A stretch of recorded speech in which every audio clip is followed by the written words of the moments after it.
I awoke in my own bed. If it be that I had not dreamt, the Count have carried me here. I tried to satisfy myself on the subject, but cannot arrive at any unquestionable result. To be sure, there were certain small evidences, such as that my clothes were folded and laid by in a manner which was not my habit. My watch was still unwound, and I am rigorously accustomed to wind it the last thing before going to bed, and many such details.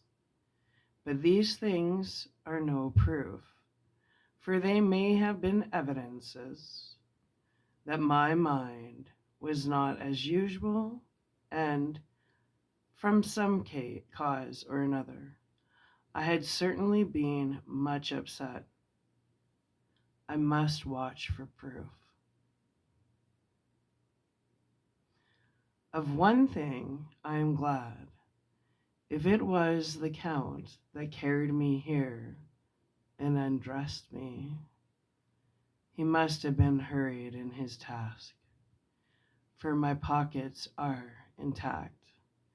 I am sure this diary would have been a mystery to him, which he would not have brooked. He would have taken or destroyed it. As I look round this room, although it has been to me so full of fear, it is now a sort of sanctuary, for nothing can be more dreadful than those awful women who were, who are,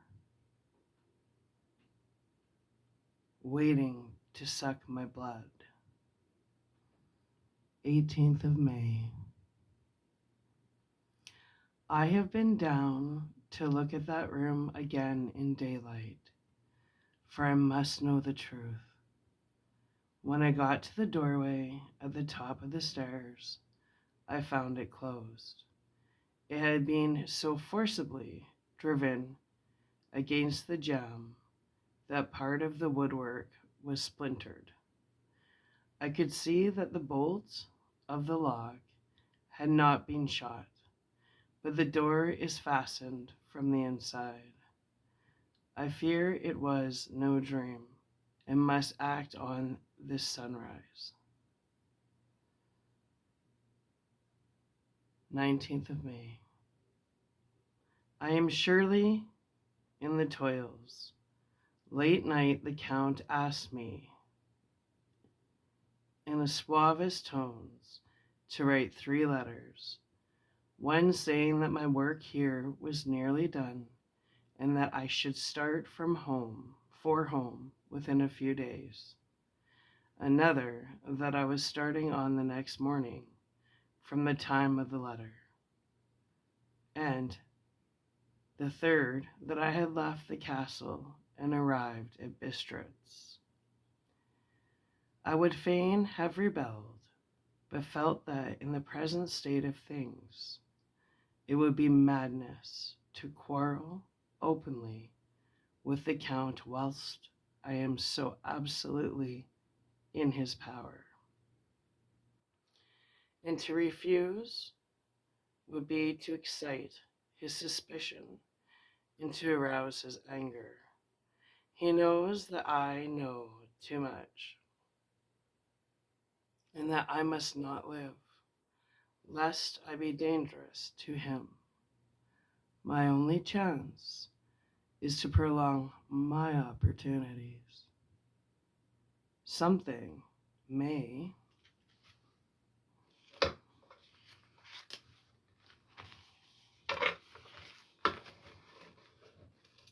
occur which will give me a chance to escape.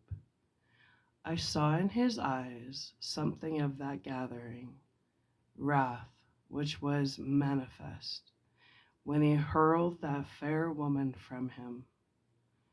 He explained to me that posts were few and uncertain, and that my writing now would ensure ease of mind to my friends.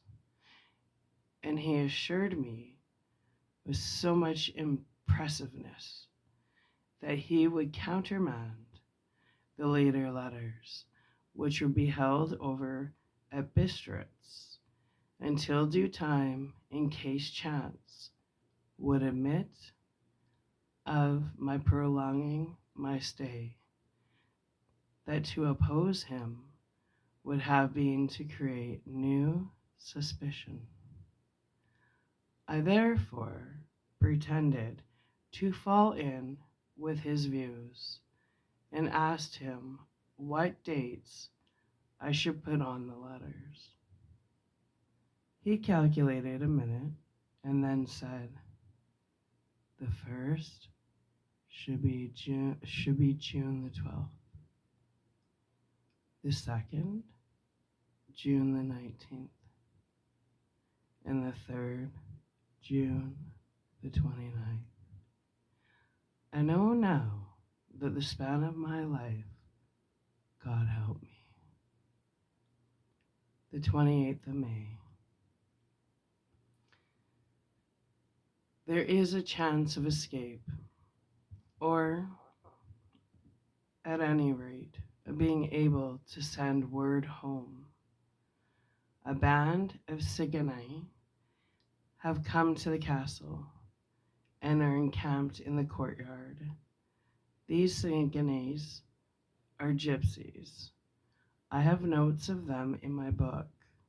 They are peculiar to this part of the world, though allied to the ordinary gypsies all the world over. There are thousands of them in Hungary and Transylvania who are almost outside all law. They attach themselves, as a rule, to some great noble or boyar and call themselves by his name. They are fearless and without religion, save superstition, and they talk only their own varieties of the Romany tongue. I shall write some letters home and shall try to get them to have them posted. I have already spoken to them through my window to begin an acquaintanceship. They took their hats off and made absence and many signs, which, however, I could not understand any more than I could their spoken language. I have written the letters. Mina's is in shorthand, and I simply ask Mr. Hawkins to communicate with her. To her, I have explained my situation, but without the horrors which I may only surmise.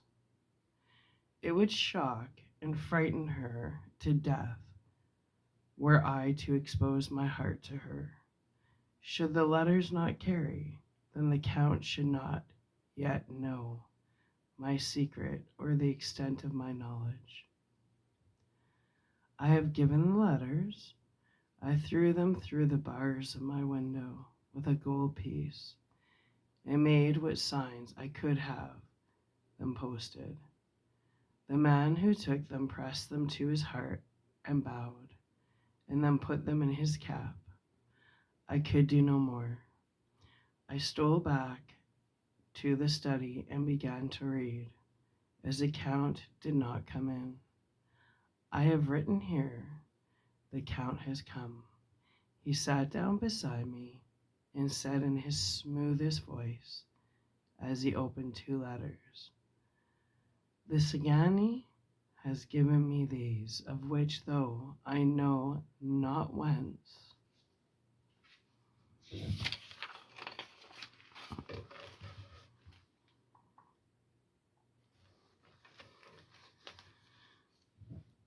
not whence they come, I shall of course take care, see, He must have looked at it, one in from you, and to my friend Peter Hawkins. The other, here he caught sight of the strange symbols as he opened the envelope, and the dark look came into his face, and his eyes blazed wickedly. The other is a vile thing, an outrage upon friendship and hospitality. It is not signed. Well, so it cannot matter to us. And he calmly held the letter and envelope in the flame of the lamp till they were consumed. Then he went on. The letter to Hawkins, that I shall, of course, send on, since it is yours. Your letters are sacred to me. Your pardon, my friend, that unknowingly I did not break the seal. Will you not cover it again? He held out the letter to me, and with a courteous bow, handed me a clean envelope. I could only redirect it and hand it to him in silence.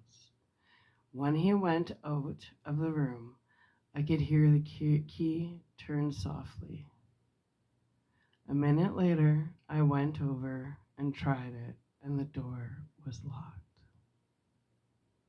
When, an hour or two after, the Count came quietly into the room, his coming awakened me, for I had gone to sleep on the sofa. He was very courteous and very cheery in his manner. And seeing that I had been sleeping, he said, "So, my friend, you are tired? Get to bed. There is the surest rest. I may not have the pleasure to talk tonight, since there are many labors to me, but you will sleep, I pray." I passed to my room and went to bed, and, strange to say, slept without dreaming. Despair has its own calms. 31st of May. This morning, when I woke, I thought I would provide myself with some paper and envelopes from my bag and keep them in my pocket, so that I might write in case I should get an opportunity. But then again, a surprise. Again, a shock.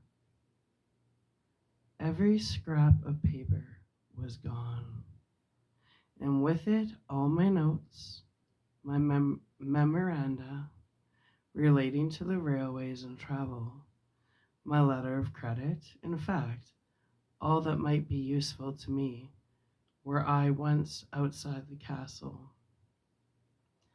I sat and pondered a while, and then some thought occurred to me, and I made search of my portmanteau and in the wardrobe where I had placed my clothes.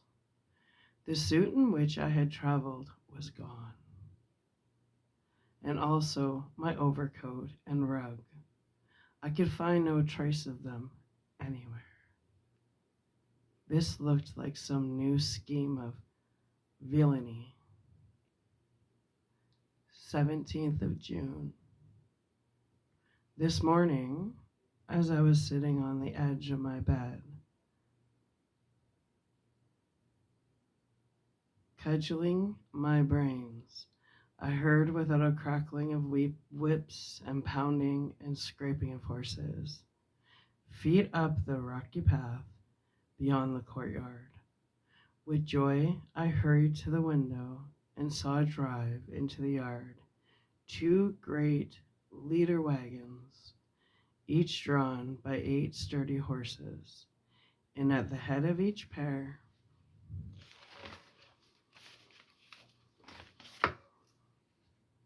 a Slavic with his wide hat, great nail-studded belt, dirty sheepskin, and high boots.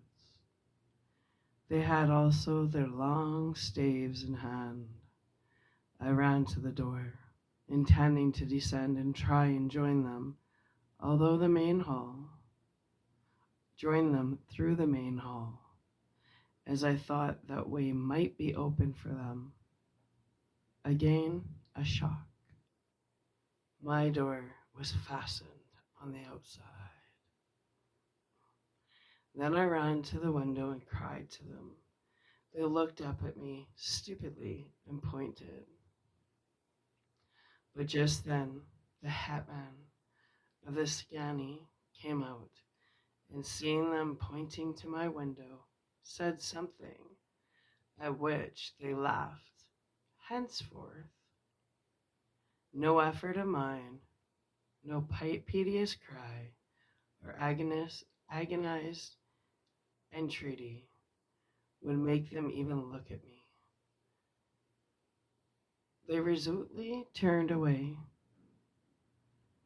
The leader wagons contained great square boxes with handles of thick rope. These were evidently empty by the ease with which the Slavics handled them, and by their resonance as they were roughly moved. When they were all unloaded and packed in a great heap in one corner of the yard, the Slavics were given some money by the Cigani, and spitting on it for luck, lazily went each to his horse's head. Shortly afterwards, I heard the crackling of their whips die away in the distance.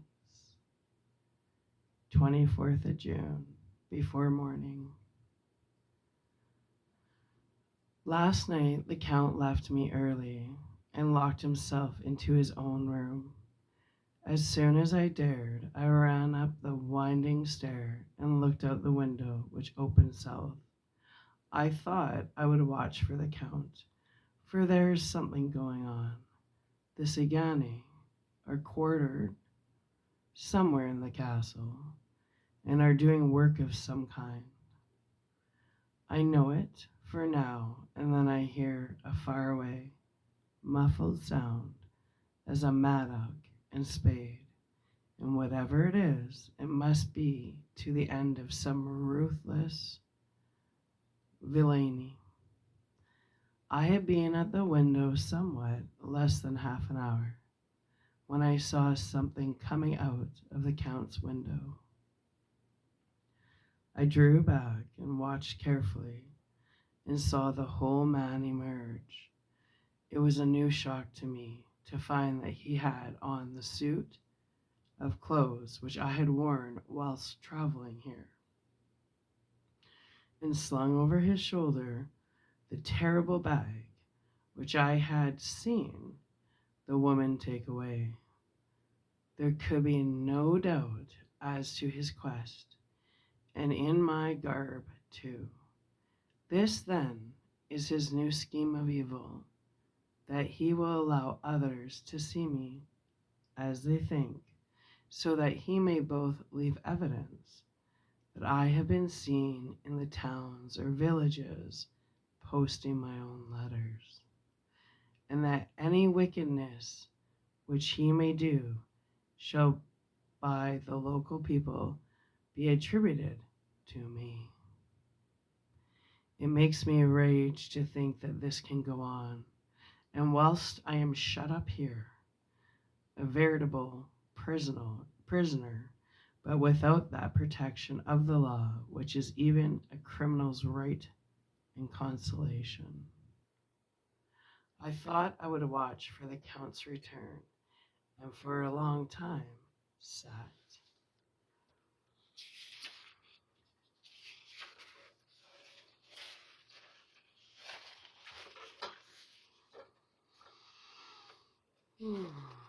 And doggedly at the window. Then I began to notice that there were some quaint little specks floating in the rays of the moonlight. They were like the tiniest grains of dust, and they whirled round and gathered in clusters in a numerous sort of way. I watched them with a sense of soothing, and a sort of calm stole over me. I leaned back in the embrasure in a more comfortable position so that I can enjoy more fully the aerial gamboling. Something made me start up, a low, piteous howling of dogs, somewhere far below in the valley, which was hidden from my sight.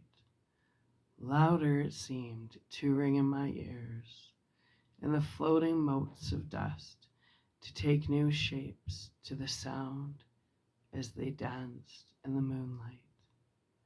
I felt myself struggling to awake to some call of my instincts. Nay, my very soul was struggling, and my half remembered sensibilities were striving to answer the call. I was becoming hypnotized. Quicker and quicker danced the dust, and the moonbeams seemed to quiver as they went by me into the mass of gloom beyond. More and more they gathered till they seemed to take dim phantom shapes. And then I started, broad awake and in full possession of my senses, and ran screaming from the place. The phantom shapes which were becoming gradually materialized from the moonbeams were those of the three ghostly women to whom I was doomed. I fled and felt somewhat safer in my own room, where there was no moonlight and where the lamp was burning brightly. When a couple of hours had passed, I heard something stirring in the Count's room, something like a sharp wail, quickly suppressed, and then there was silence, deep, awful silence, which chilled me. With a beating heart, I tried the door, but I was locked in my prison and could do nothing. I sat down and simply cried. As I sat, I heard a sound in the courtyard without, the agonized cry of a woman. I rushed to the window and, throwing it up, peered out between the bars. There indeed was a woman with disheveled hair, holding her hands over her heart as one distressed with running. She was leaning against a corner of the gateway. When she saw my face at the window, she threw herself forward and shouted in a voice laden with menace, "Monster, give me my child!" She threw herself on her knees and, raising up her hands, cried to the same words and tones which wrung my heart. Then she tore her hair and beat her breast and abandoned herself to all the violences of extravagant emotion.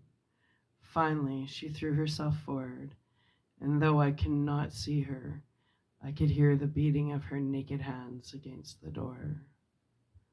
Somewhere high overhead, probably on the tower, I heard the voice of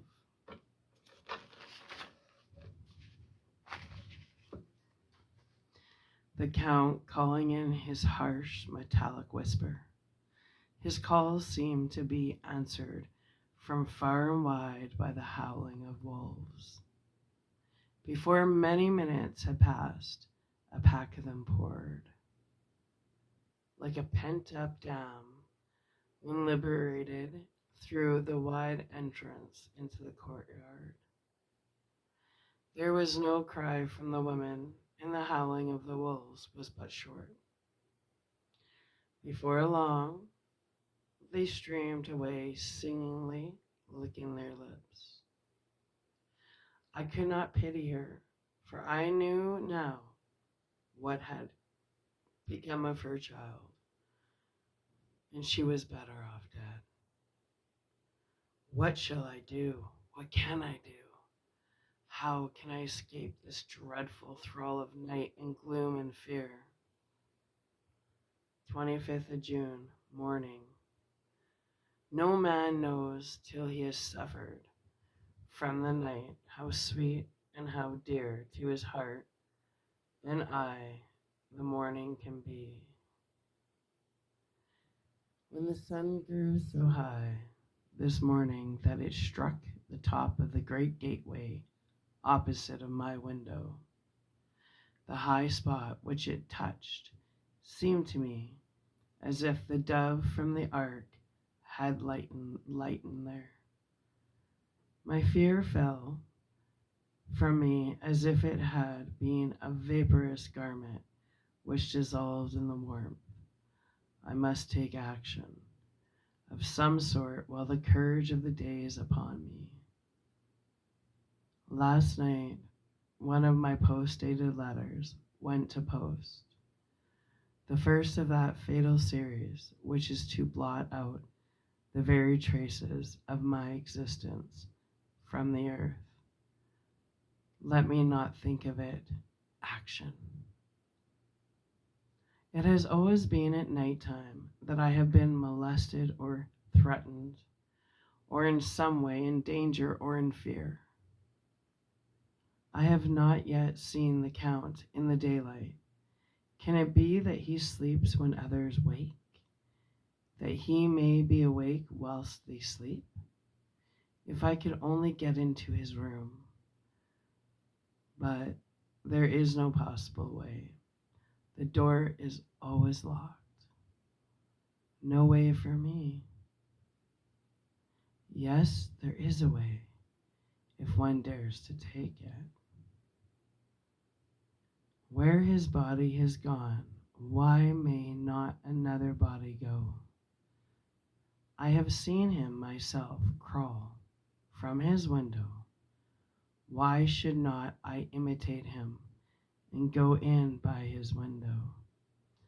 The chances are desperate, but my need is more desperate still. I shall risk it. At the worst, it can only be death, and a man's death is not a calf's, and the dread hereafter may still be open to me. God help me in my task. Goodbye, Mina.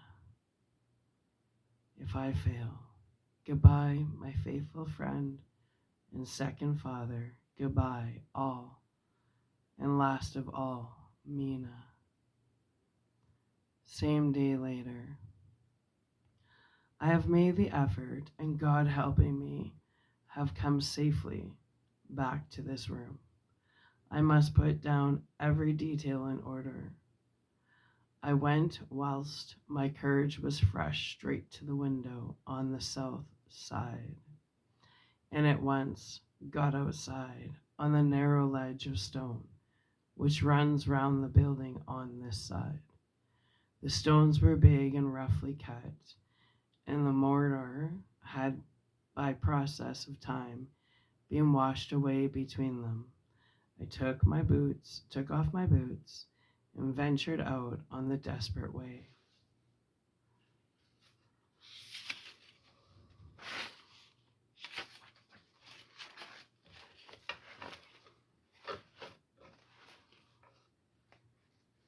I looked down once so as to make sure that sudden glimpse of that awful depth would not overcome me, but after that kept my eyes away from it.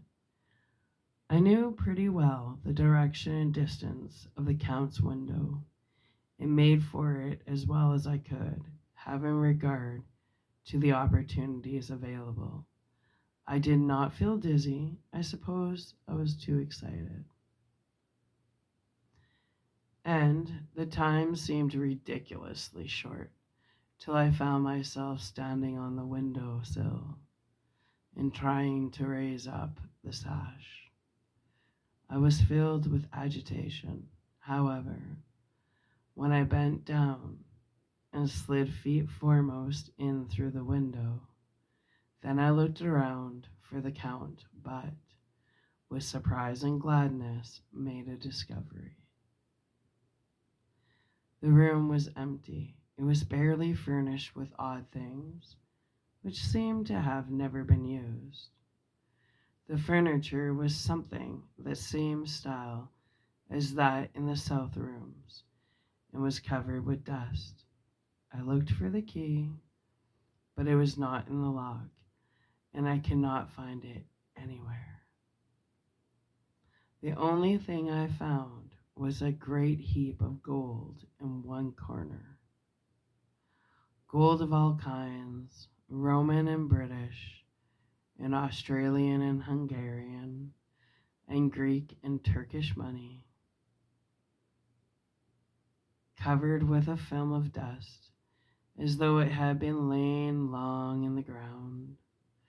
None of it that I noticed was less than 300 years old. There were also chains and ornaments, some jeweled, but all of them old and stained. At one corner of the room was a heavy door. I tried it, for since I could not find the key of the room or the key of the outer door, which was the main object of my search, I must make further examination, or all my efforts would be in vain. It was open and led through a stone passage to a circular stairway, which went steepingly down. I descended, minding carefully where I sat, for the stairs were dark, being only lit by loopholes in the heavy masonry. At the bottom there was a dark, tunnel-like passage, through which came a deathly, sickly odor. The odor of the old earth newly turned. As I went through the passage, the smell grew closer and heavier. At last, I pulled open a heavy door, which stood ajar, and found myself in an old, ruined chapel, which had evidently been used as a graveyard.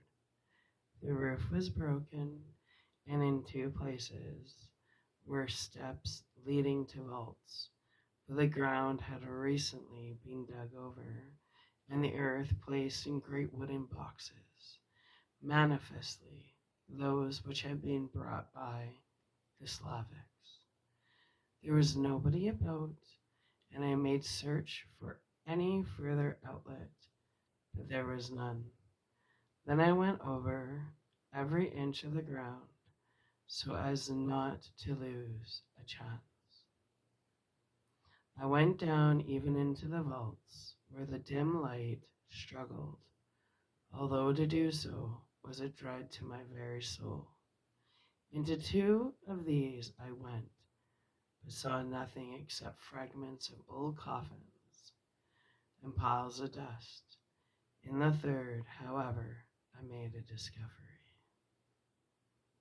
There, in one of the great boxes, of which there were 50 in all, on a pile of newly dug earth, lay the Count.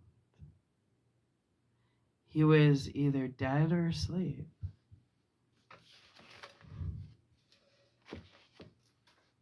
I could not say which, for the eyes were open and stony, but without the glassiness of death, and the cheeks had the warmth of life through all their pallor, and the lips were as red as ever.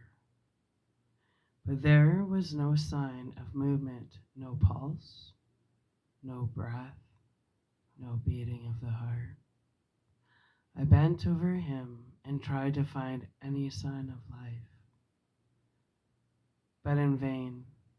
He could not have lain there long, for the earthly smell would have passed away in a few hours. I thought he might have the keys on him, But when I went to search, I saw the dead eyes, and in them, dead though they were, such a look of hate, though unconscious of me or of my presence, that I fled from the place, and leaving the Count's room by the window, crawled again up the castle wall. Regaining my own chamber, I threw myself panting upon the bed and tried to think. 29th of June. Today is the date of my last letter, and the Count has taken steps to prove that it was genuine. For again I saw him leave the castle by the same window, and in my clothes. As he went down the wall, lizard fashioned, I wish I had a gun or some lethal weapon, that I might destroy him, but I fear that no weapon wrought alone by man's hand would have any effect on him. I dared not wait to see him return, for I feared to see those weird sisters. I came back to the library and read there till I fell asleep. I was awakened by the Count, who looked at me as grimly as a man can look as he said, "Tomorrow, my friend, we must part. You return to your beautiful England, I to some work which may have such an end that we may never meet. Your letter home has been dispatched. Tomorrow I shall not be here, but all shall be ready for your journey. In the morning, come to Savigany, who have some laborers of their own here, and also some of the Slavics. When they have gone, my carriage shall come for you, and shall bear you to the Borgo Pass to meet the stagecoach from Bukovina to Bistritz. But I am in hopes that I shall see more of you at Castle Dracula." I suspected him and determined to test his sincerity. Sincerity? It seems like a profanation of the word to write it in connection with such a monster, so I asked him point blank, "Why may I not go tonight?" "Because, dear sir, my coachman and horses are away on a mission, but I would walk with pleasure. I want to get away at once." He smiled.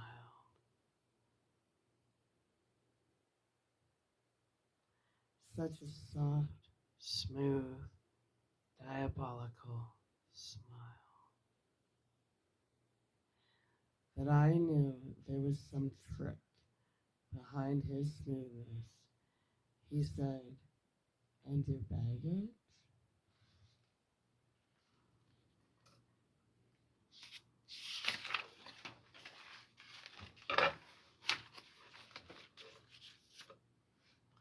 "I do not care about it. I can send for it some other time." The Count stood up and said with a sweet courtesy, which made me rub my eyes, it seemed so real, "You English have a saying which is close to my heart, for its spirit is that which rules our boyars. Welcome the coming, speed the parting, guest. Come with me, my dear young friend. Not an hour shall you wait in my house against your will, though sad am I at your going, and that you suddenly desire it. Come." With a stately gravity, he, with the lamp, preceded me down the stairs and along the hall. Suddenly he stopped. Hark! Close at hand came the howling of many wolves. It was almost as if the sound sprang up at the raising of his hand. just as the music of a great orchestra seemed to leap under the baton of the conductor. After a pause of a moment, he proceeded in his stately way to the door, drew back the ponderous bolts, unhooked the heavy chains, and began to draw it open. To my intense astonishment, I saw that it was unlocked. Suspiciously, I looked all around, but could only see no key of any kind. As the door began to open, the howling of the wolves without grew louder and angrier. Their red jaws, with champing teeth, and their blunt clawed feet as they leaped, came in through the opening door. I knew that to struggle at the moment against the Count was useless. With such allies as these at his command, I could do nothing. But still the door continued slowly to open, and only the Count's body stood in the gap. Suddenly it struck me that this might be the moment and the means of my doom. I was to be given to the wolves, and at my own instigation. There was a diabolical wickedness in the idea great enough for the Count, and as a last chance I cried out, "Shut the door, I shall wait till morning," and covered my face with my hands to hide my tears of bitter disappointment. With one sweep of his powerful arm, the Count threw the door shut, and the great bolts clanged and echoed through the hall as they shot back into their places. In silence we returned to the library, and after a minute or two I went to my own room. The last I saw of Count Dracula was his kissing his hand to me, with a red light of triumph in his eyes, and with a smile that Judas in hell might be proud of.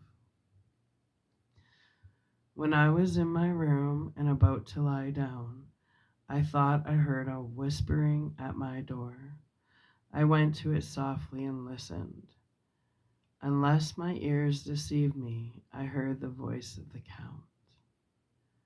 "Back, back to your own place. Your time is not yet come. Wait, have patience. Tomorrow night is yours." There was a low, sweet ripple of laughter, and in a rage I threw open the door and saw without the three terrible women licking their lips. As I appeared, they all joined in a horrible laugh and ran away. I came back to my room and threw myself on my knees. It is then so near the end. Tomorrow? Tomorrow? Lord help me and those to whom I am dear. 30th of June, morning. These may be the last words I ever write in this diary. I slept till just about before the dawn, and when I woke, threw myself on my knees, for I determined that if death came, he should find me ready.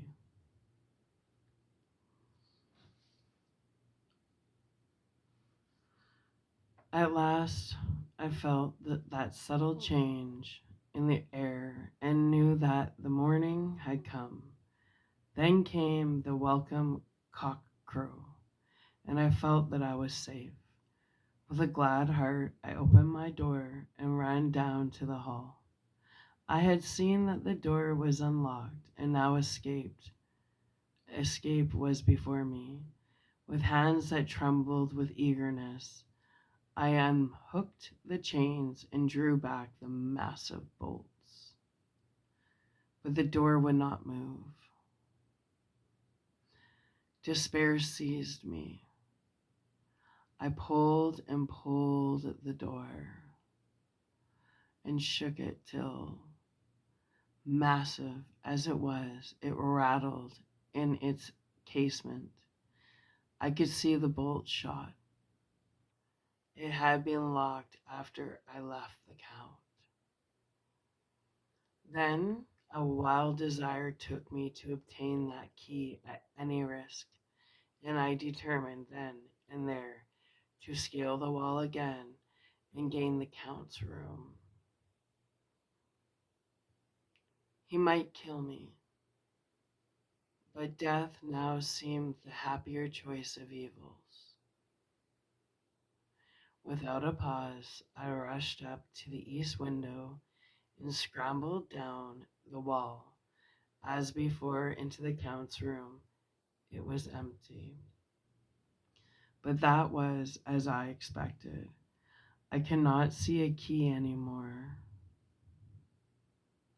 But the heap of gold remained. I went through the door in the corner and down the winding stair and along the dark passage to the old chapel. I knew now well enough where to find the monster I sought. The great box was in the same place, close against the wall, but the lid was laid on it, not fastened down, but with the nails ready in their places to be hammered home. I knew I must search the body for the key, so I raised the lid and laid it back against the wall, and then I saw something which filled my very soul with horror. There lay the Count, but looking as if his youth had been half renewed, for the white hair and mustache were changed to dark iron gray. The cheeks were fuller, and the white skin seemed ruby red underneath. The mouth was redder than ever, for on the lips were gouts of fresh blood, which trickled from the burning corners of the mouth and ran over the chin and neck. Even the deep burning eyes seemed set amongst swollen flesh, for the lids and pouches underneath were bloated. It seemed as if the whole awful creature were simply gorged with blood. He lay there like a filthy leech, exhausted.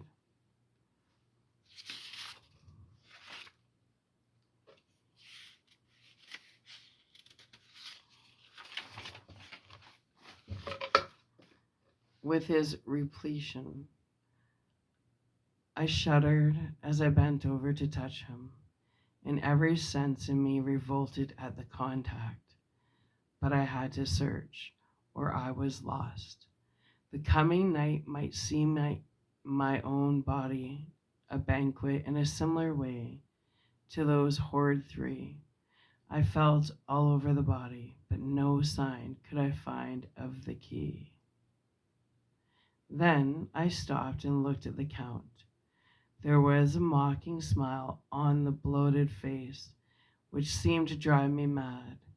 This was the being I was helping to transfer to London, where perhaps, for centuries to come, he might, amongst its teeming millions, satiate his lust for blood, and create a new and ever-winding circle of semi-demons to batten on the helpless.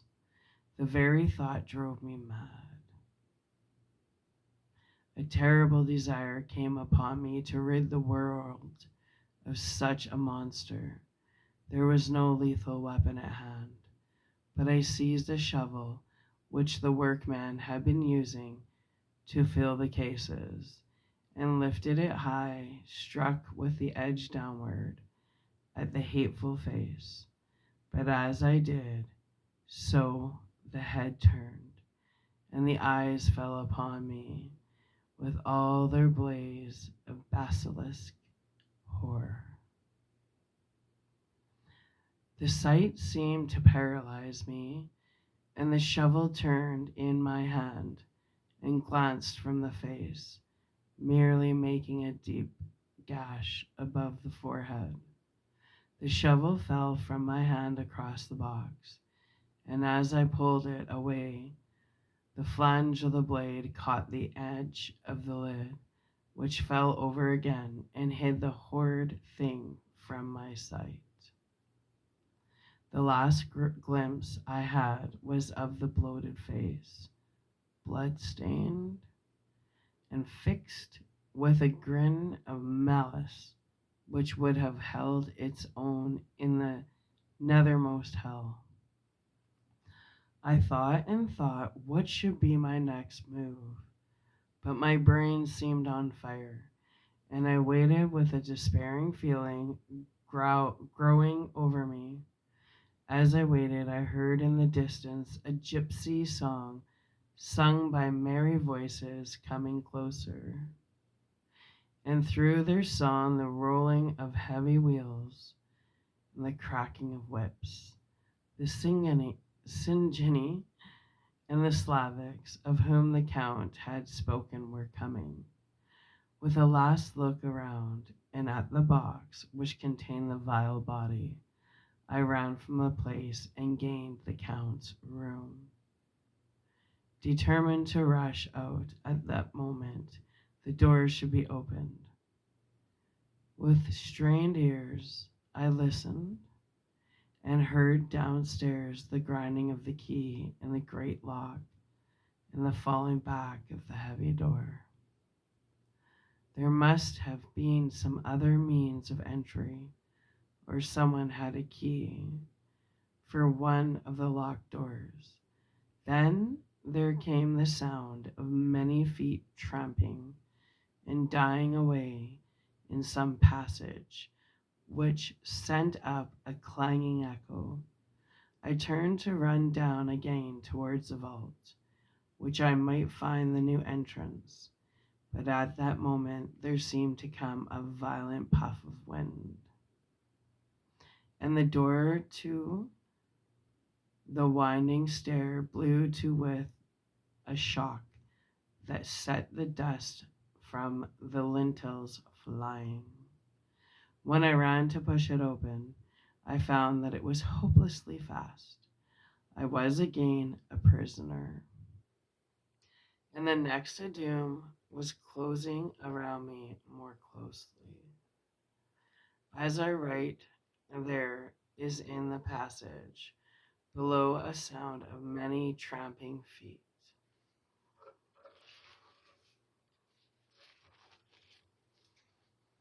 and the crash of weights being set down heavily, doubtless the boxes with their freight of earth. There is a sound of hammering. It is the box being nailed down. Now I can hear the heavy feet tramping again along the hall, with many other idle feet coming behind them. The door is shut and the chains rattle. There is a grinding of the key in the lock. I can hear the key withdrawn.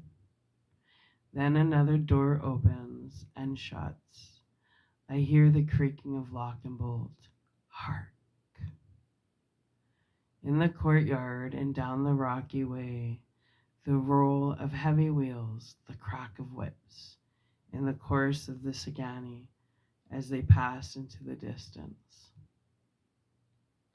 I am alone in the castle with those awful women. Mina is a woman, and there is naught in common. They are devils of the pit. I shall not remain alone with them. I shall try to scale the castle wall farther than I have yet attempted. I shall take some of the gold with me, lest I want it later. I may find a way from this dreadful place, and then a way for home, a way to the quickest and nearest train, away from this cursed spot, from this cursed land, where the devil and his children still walk with earthly feet. At least God's mercy is better than that of these monsters, and the precipice is steep and high. At its foot, man may sleep as a man. Goodbye, all.